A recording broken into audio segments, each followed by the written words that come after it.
அடுத்தது 8.5. வந்து அப்படியே எல்எஸ்சிக்கு போயிடும். ஆமா, கடைசி the last franchise to be reviewed வந்து எல்எஸ்சி. ஸோ நம்ம போன காஸ்ட்லியஸ்ட். வீடியோலயே சொல்லியிருந்தோம். நம்ம போன வீடியோலயே சொல்லியிருந்தோம், சஞ்சீவ் கோயங்காவுக்கு ஒரு பெரிய ஹிஸ்டரி இருக்கு அப்படின்ட்டு. அவுட் ஆஃப் சிலபஸ்ல வந்து பண்ட தூக்கிட்டு போனாங்க. ஆமா. எதிர்பார்க்கவே இல்ல. நீங்க எதிர்பார்த்தீங்களா? யாருமே எதிர்பார்த்திருக்க மாட்டாங்க பண்ட் வந்து எல்எஸ்சிக்கு போவாருன்ட்டு. பண்ட் வந்து ஸோ நான் மோஸ்ட்லி ஆர்சிபி போவாரு இல்ல சிஎஸ்கே எல்லாம் சொல்லிட்டு இருந்தாங்க. ஏன்னா அடுத்து அப்படியே ஆமா. கேப்டன் ஆக்கிடலாம். ஆனா ருத்ராஜ் இருக்காங்க. ஆனா பண்ட் சிஎஸ்கே எடுத்துட்டு போவாங்க இல்ல ஆர்சிபிக்கு. ஆர்சிபி தான் மோஸ்ட்லி போவாரு அப்படின்னு நினைச்சேன். ஏன்னா ஃபேன் ஃபேவரட். கோலி வயசாயிடுச்சு. ஸோ பண்ட் கீழே ஆடலாம். அவங்க ரேப்போ கொஞ்சம் நல்லா இருக்க மாதிரி இருக்கும் டெல்லி பசங்க. ஸோ அதனால மோஸ்ட்லி ஆர்சிபி போவான்னு நினைச்சேன். ஆனா ராகுல் எடுக்கல, பண்ட்டும் எடுக்கல. ஆனா ஆமா. எல்எஸ்சி வந்து காஸ்ட்லியஸ்ட் பிக். அது சொன்னா 20.75 முடிஞ்சது 27. முடிஞ்சா எடுத்துக்க அப்படின்னா. ப்ராப்ளம் எடுத்துக்கிறேன் அப்படின்ட்டாங்க. ஆமா. என்ன ஒரு அந்த லாங் ஹிஸ்டரினா, சஞ்சீவ் கோயங்காவோட இன்ஃப்ளூயன்ஸ் வந்து டீம்ல வந்து ஓப்பனாவே தெரியும். அது வந்து ஆமா. எல்லாருக்குமே தெரிஞ்ச விஷயம் தான். ஏன்னா ஃபர்ஸ்ட் ஃபர்ஸ்ட் வந்து பூனேல இருக்கும்போது தாதாவை அப்படிதான் பண்ணாரு. ஆமா. தாதாவை பண்ணி அது செம்ம ப்ராப்ளம் ஆச்சு. அப்போ ஆமா. வந்து தாதா கேகேஆர்ல இருக்கிறவங்க இது பண்ணுவாங்க. அப்புறம் வந்து இந்த டூ டூ இயர்ஸ் வந்து பூனே சூப்பர் ஜெயின்ஸ் இதா ரைசிங் ஆடும்போது, புனே சூப்பர் ஜெயின்ஸ்ல ஆமா, தோனிய உட்கார வச்சுட்டு ஸ்மித்துக்கு கொடுத்தாங்க. அது பெரிய ஸ்மித் இருக்காரு. ப்ராப்ளம். ஆமா. போன தடவை நம்ம ராகுல வந்து கிரவுண்ட்ல வச்சே திட்டிட்டு இருந்தாரு. ஏன்னா பண்ணல. So, அதான் one of the main reason ராகுல் வெளியே வரதுக்கு. ஏன்னா நடுவில் பேட்டியும் கொடுத்திருந்தாரு. நான் வந்து எனக்கு ஒரு பிரான்ச்சைஸ் வந்து என்ன ஃப்ரீயா விளையாட விடணும், என் மேல ப்ரெஷர் போடாம இது மெயினா பண்ணணும். ரெஸ்பெக்ட் வேணும். கிரவுண்ட்லயே இந்த ரூம்ல வச்சு எந்த குத்து குத்து வேணா குத்திருக்கலாம். கிரவுண்ட்லயே வச்சு பேசக்கூடாது யாருமே. ஸோ பண்ட் வந்து சரியான பிக் அவங்களுக்கு. ஆமா. மோஸ்ட்லி அவர் தான் கேப்டனா இருப்பாருன்னு நமக்கு தோணுது. ஏன்னா போன தடவை ராகுல் பதிலா வந்திருக்கிறாரு. ஆமா. ஸோ இந்த பூரன். தடவை எப்படி இருக்காங்க? பூரன் போடுவாங்களோ கேப்டனா. இருக்கலாம். ஏன்னா பூரன் வந்து ரீடைன் பண்ணாங்க. So Pooran is not a bad choice. ஏன்னா அவரு எம்ஐக்கு வந்து இதுல யூஎஸ் யூஎஸ் T20ல அவர் கப் அடிச்சாரு போன தடவை. T10லயும் நல்லா பண்ணிட்டு இருக்கிறாரு. ஒரு 3 டக் அடிச்சாரு, அதுக்கப்புறம் பிக்கப் பண்ணிட்டாரு. ஸோ ஆமா. மேபி பூரான் மேபி இதாவது பட் பண்ணிட்டு ஓகே தான். பூரனுக்குலாம் ஆனா பண்ட் தான் இருப்பாரு. ஏன்னா நெக்ஸ்ட் இந்தியன் கேப்டன்சிக்கு எல்லாம் போட்டி போட்டு இருக்கானுங்க. ஆமா. அதனால பண்ட் லீட் பண்ணுவாங்க மோஸ்ட்லி. ஆமா. பாப்போம். ஸோ எப்படி பண்ணிருக்காங்க ஓவரால் ஆக்ஷன் எப்படி போயிருக்கு உங்களுக்கு? அதான் ஏன்னா எல்லாமே ஒரு கிரிட்டிசிசம் தான். மிடில் ஆர்டர் ஃபுல்லா லெஃப்ட் ஹேண்டரா எடுத்து வச்சிருக்காங்க. லக்னோ மாதிரி ஸ்லோ பிச்ல ஆஃப் ஸ்பின்னர்ஸ் போட்டு அட்டாக் பண்ணிடுவானுங்க அப்படின்னு. ம். ஆர்சிபிக்கு அந்த வரைக்கும் இல்ல. ஆர்சிபி ஆஃப் ஸ்பின்னர் கூட எடுக்கல. அதனால லெஃப்ட் ஹேண்டர் தான் இருக்காங்க அப்படின்னு. இந்த டீம்ல வந்து அதான் என்ன ஆயுஷ் பதோனியை கொஞ்சம் மேல ஆட வச்சு. ஸ்வப்னில் சிங்குமே லெக் ஸ்பின்னர் தானே? அந்த ஸ்வப்னில் சிங் வந்து இது லெஃப்ட் ஆர்ம் ஸ்பின்னர்ன்றதுனால அவங்களுக்கு உள்ளதான் வரும். லெஃப்ட் ஹேண்டர்ஸ்க்கு வளச்சடிக்கிறதுக்குலாம். மோஹித் ரத்தி இருக்கா, அவர் லெக் ஸ்பின்னரு. சிஎஸ்கேக்கு சிஎஸ்கேக்கு சூப்பரா இருக்கும். கேக் மாதிரி ஆஹ் இருக்கும் லெஃப்ட் ஹேண்ட் பேட்ஸ்மேன். அஸ்வின்லாம் வாங்க வாங்கன்னு இருப்பாரு. ஆமா, 3 லெஃப்ட் ஹேண்டரையும் ஒரே ஓவர்ல எடுத்தாலும் எடுத்துருவாரு. அந்த மாதிரி ஒரு டீமா இருக்கு. அதனாலதான் டாப் ஆர்டர் வந்து ஓபனர்ஸ் யார் இருப்பாங்கன்னு நினைக்கிறது இந்த டீம்ல. ஓகே. ஓபனர்ஸ் பெருசா ஆப்ஷன் இல்ல. மேபி மிச்சல் மார்ஷ் தான் ஒரு ஆப்ஷன். அதுக்கப்புறம் எய்டன் மார்க்ரம். ஸோ இவங்க மார்க்ரம். 2 பேர் தான் ஓபன் பண்ணி ஆகணும். அல்லது பதோனி கொண்டு வரலாமா? பதோனியை முன்னாடி இறக்கலாமா பதோனி. அப்படின்னு. அப்புறம் ஒரு பையன், சின்ன பையன் எடுத்திருக்காங்க கீப்பர். ஆரியன் ஜுவல் நினைக்கிறேன். ஆமா, அந்த பையன் ஓபனர் தான். ஆனா கீப்பர். அப்புறம் டூ மெனி கீப்பர்ஸ் ஆயிரும் லைன் அப்ல. இல்ல, ஆனா Pooran Pant. Pooran Pooran already keeper, Pant already keeper இருக்கிறாங்க. பண்ட் தான் மேபி கீப்பிங் பண்ணுவாங்க. பூரன் வந்து நல்ல ஃபீல்டும் பண்ணுவாரு. ஸோ பண்ட் பெருசா ஓட விட வேணாம் அப்படின்னு சொல்லிட்டு இருப்பாங்க. ஸோ ஆர்என்ஜிஎல மேபி ஓப்பனிங் இறங்கி விட்டு இம்பாக்ட் பிளேயரா வச்சுக்கலாம். அந்த மாதிரி இம்பாக்ட் பிளேயரா பாக்குறோம். வருவார். ஏன்னா இந்தியன்னால 4 ஃபாரினர்ஸ் மோஸ்ட்லி இவங்க தான். பூரன், ஆமா. மார்க்ரம், மார்ஷ், இன்னொருத்தர் யார் எடுத்திருக்காங்களே, Miller. Miller. Miller. So top order வந்து இவங்க எப்படின்னா பழைய ஆர்சிபி மாதிரி ஆயிட்டாங்க. 4 ஃபாரினர்ஸ் வச்சு ஆடிட்டு பண்ட் மட்டும், கோலி இருக்க மாதிரி பண்ட் மட்டும் வச்சுட்டாங்க. ஆனா bowling lineup perfect Indian bowling lineup இருக்கு. ஆமா. மயங்க் ஷமர் யாதவ். ஜோசப் மட்டும் வச்சிருக்காங்க. பட் ஆமா. ஷமர் ஜோசப் லெவன்ஸ்ல ஆடுவாராங்கிறது தெரியாது. ஆமா. But super super pick Mayank Yadav, Mohsin Khan, Akashdeep, Avesh Khan. But எல்லாருமே வந்து ஒரு மாதிரி 8.5 9 எக்கனாமில கொடுக்குற பவுலர்ஸ் தான் எடுத்து வச்சிருக்காங்க. பட் அவங்க பிச்சுக்கு பெருசா சூட் ஆகும். ஏன்னா அவங்க பிச்சுக்கு வந்து அவ்வளவு இது போகாது. வெளியே போன ஆமா. ஆர்சிபி மும்பைல வந்தாலும் ஹைதராபாத்ல வந்தாலும் அடி வெளுத்துருவாங்க. ஆமா, பிஷ்னாய் தான் நல்லா ஆடணும். அப்புறம் இந்த ஒரு பிளேயர் சொல்லுவேனே, மணிமாறன் சித்தார்த். விராட் கோலி ஒரே விக்கெட் எடுத்த ஒரே விக்கெட் தான் எடுத்திருக்காரு விராட் கோலி விக்கெட்.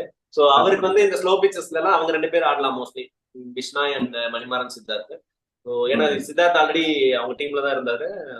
திரும்பவும் பேக் பண்ணியிருக்காங்க அப்படின்னும் போது இம்பாக்ட் பிளேயராவோ இல்ல ஸ்லோ டிராக்ஸ்ல வந்து அவரை 2 பேரையும் ஆட வைக்கிறதுக்கான சான்சஸ் நிறைய இருக்கு. Bowling lineup super, bowling lineup எல்லாமே ஆல் இண்டியன்ஸ். சமாஜ் ஜோசப் ஆட மாட்டார் மோஸ்ட்லி நினைக்கிறேன். So all Indian bowling attack, all foreigners batting. Pant மட்டும் அதே நம்ம இதுக்கு எப்படி சொன்னோமோ, லாஸ்ட் டீமுக்கு எப்படி சொன்னோமோ வந்து கன்சிஸ்டன்டா யாரு ஆடுவா. மார்க்ரம்லாம் வந்து எனக்கு தெரிஞ்சு எந்த T20லயுமே வந்து எந்த சீரியஸ்லயுமே வந்து கன்சிஸ்டன்டா ரொம்ப வருஷம் ஆச்சு அவர் ஆடி. மிச்சல் மார்ஷ் எடுத்திருக்கிறாங்க, அவரு தெரியும் நம்ம தீபக் சகர் மாதிரி தான் 5வது மேட்ச் கால் கொண்டு ஆரம்பிச்சிருவாரு, இன்ஜுரிங்க. பவுலிங் போடாம விட்டுருவானுங்க, பவுலிங் போட வேணா பேட்டிங் மட்டும் ஆடுப்பா அப்படின்னு பேட்டர். ஆமா, மிடில் ஆர்டர் பேஸ் பண்ணி தான் கொஞ்சம் ஓரளவுக்கு, ஏன்னா இவங்க இறங்கி சுத்தலாம். என்னை பொறுத்த வரைக்கும் மிடில் ஆர்டர் பேஸ் பண்ணி தான் இந்த தடவை இருக்குது. ஏன்னா நல்ல பிளேயர்ஸ் மார்க்ரம் நல்ல பிளேயர்ஸா இருந்தாலும் இன்கேஸ் சீக்கிரம் அவுட் ஆயிட்டாங்க, தேர்ட் ஓவருக்குள்ளே 2 பேரும் அவுட் ஆயிட்டாங்கன்னா மிடில் ஆர்டர் தான் திருப்பி வந்து அவங்களை கை தூக்கி விடுற மாதிரி இருக்கு. போன தடவை வந்து மார்க்கஸ் ஸ்டாயினிஸ் இருந்தாரு, அவர் வந்து 2 ஓவர் போட்டுருவாரு, ஒரு 20-30 அடிச்சிருவாரு. சிஎஸ்கே கூட சிங்கிள் ஹேண்டடா வின் பண்ணி வேற கொடுத்தாரு. சோ அவரை வந்து மிஸ் பண்ணுவாங்க என்னை பொறுத்த வரைக்கும். அவருக்கு பதில் டேவிட் மில்லர் வந்திருக்காங்க, பட் டேவிட் மில்லர் வந்து பவுலிங்ல பெருசா அவங்களுக்கு வந்து அசஸ் பண்ண முடியாது. பட் டேவிட் மில்லர் நல்ல பிக், டேவிட் மில்லர் வந்து சூப்பர் பிக். வந்து போன தடவை இன்னொரு வெஸ்ட் இண்டியன் வச்சிருந்தாங்க, ரோமன் பவல் நினைக்கிறேன். ஆமா, இன்னொரு வெஸ்ட் இண்டியன் வந்து ஒரு கேட்ச் கூட எடுத்தாரு போன சீசன், முந்தின season. Not sure about the name. அவர்லாம் பண்ணியிருந்தாங்க 6-7ல வந்து கொஞ்சம் நல்லா பண்ணியிருந்தாங்க. ஸோ நெகட்டிவ்ஸ் தான் என்னை பொறுத்த வரைக்கும் அதுதான். பேட்டிங்ல வந்து ஓப்பனிங் பெருசா இது இல்லை, ஃபுல்லா இந்தியன் பேஸ நம்பி போறாங்க உள்ள. சில இப்போ மும்பை மாதிரியோ ஹைதராபாத் மாதிரியோ இல்ல ஆர்சிபி மாதிரியோ சின்னசாமியில கூட அவங்களுக்கு வந்து எந்த அளவுக்கு எஃபெக்டிவா இருப்பாங்கிறது ஒரு டவுட். ஸோ எவ்வளவு இது கொடுப்பீங்க, இவங்க பிளே ஆஃப் போவாங்களா, எவ்வளவு ரேட்டிங் பண்ணுவீங்க? ரேட்டிங் நான் வந்து 7.5. ஏன் அப்படின்னா எல்லாம் ஃபாரினர் பேட்ஸ்மேன்ல எல்லாமே அந்த லெஃப்ட் ஹேண்டர்ஸா இருக்கிறது. இன்னொன்னு over land on inconsistent players. மார்ஷோ, பூரனோ, மில்லருக்கு வந்து ஃப்ரீயா ஆட விட்டாங்கன்னு ஆடுவாரு. பவுலிங்க்கு வந்து என்னன்னா all Indian pace attack okay, ஆனா அவங்கள லீட் பண்ண போறது யாரு? இப்போ வந்து ஸ்டார்கோ, ஹேசல்வுட்டோ அந்த மாதிரி ஒரு பவுலர் இருக்காங்க. இப்ப புவி, இப்ப மும்பைக்கு பும்ரா, அந்த மாதிரி பவுலர் இருக்காங்க.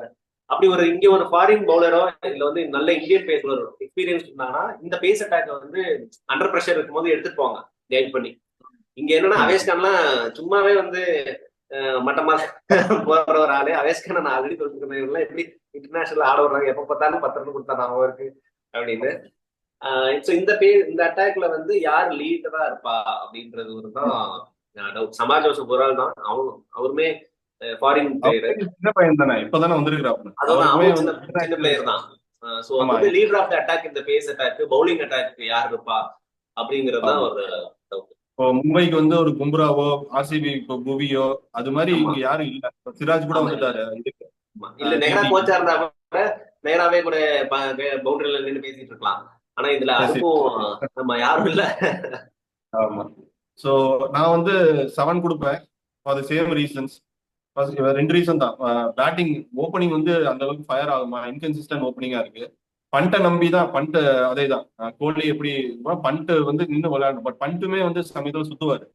அவர் வந்து ஒரு 3வது ஓவர் இறங்கி ஒரு 12வது ஓவர் வரைக்கும் 15வது ஓவர் வரைக்கும் பிளே பண்ற ஆள் கிடையாது. ரொம்ப சீக்கிரம் வந்துட்டாருன்னா கொஞ்சம் 120 130 தான் ஆடுவாரு. அவர் வந்து நம்பர் 4ல ஒரு 13வது ஓவர் 14 ஓவர் விளையாண்டா அவரோட இதுக்கு கரெக்டா இருக்கும்.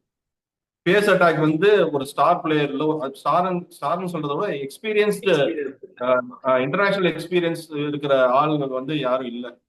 ஸோ வந்து நான் 7 தருவேன். பிளே ஆஃப்ஸ் போவாங்களான்னா ரொம்ப கஷ்டம்தான். ஏன்னா அதான் ஃபார் த சேம் ரீசன்ஸ். சில அதாவது என்ன சொல்றது, ஒரு முக்கியமான கிரிட்டிக்கல் டைம்ல வந்து யாராவது பெர்ஃபார்ம் பண்ணி பெயில் அவுட் பண்றது வந்து யாரு இருக்கிறா அப்படின்னு நம்ம சொல்ல முடியாது. பூரானே நம்ம சொன்னாலும் பூரானுக்கு வந்து ஒரு நல்ல சீசன் அமையணும், இல்லாட்டி கஷ்டம். மில்லர் தான் அடிச்சாடணும்னு நினைக்கிறேன். மில்லர் இப்ப அந்த அளவுக்கு ஆமா 2023க்கு அப்புறமே வந்து போன வருஷம் வேர்ல்ட் கப்ல கூட பெருசா பெர்ஃபார்ம் பண்ணல. ஏன்னா அவர் 22-23 செமையா பண்ணாரு ஜிடில. இல்ல ஸோ அது அந்த அளவுக்கு. சவுத் ஆப்பிரிக்கன்ஸ் ஒரு பினிஷரா வச்சிருந்தா ரொம்ப கஷ்டம் தான், ஜோக் பண்ணிடுவானுங்க இம்பார்ட்டன்ட் ஸ்டேஜ்ல. அது ஒண்ணு இருக்கு.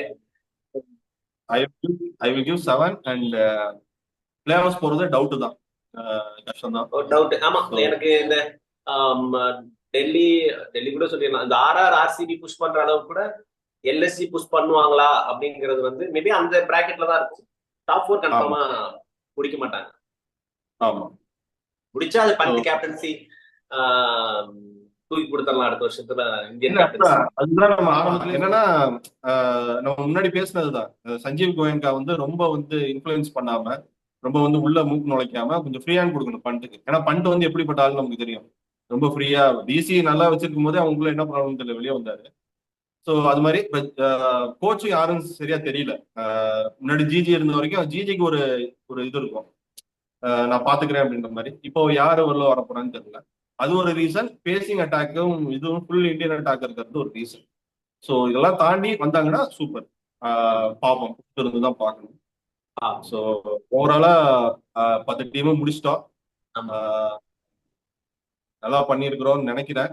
ஸோ நம்ம ஒரு டீடைல் அனாலிசிஸ் நம்ம பாயிண்ட் ஆஃப் வியூல இருந்து, அதாவது பிளேயர்ஸ் எடுத்ததை வச்சு பயாஸ்டா இருக்காது மோஸ்ட்லி.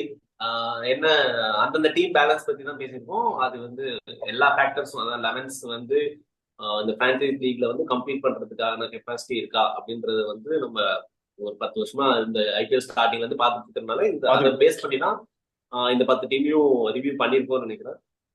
பார்ப்போம் இந்த டீம் நம்ம ப்ரெடிக்ஷன்ஸ் வந்து மோஸ்ட்லி கிளிக் ஆச்சுன்னா நம்மளே வந்து அப்படியே பேட் பண்ணிக்கலாம். ஓகே, நம்மளே நல்லா பண்ணிருக்கோம் அப்படின்னு நம்மளே சொல்லிக்கலாம். ஆமா.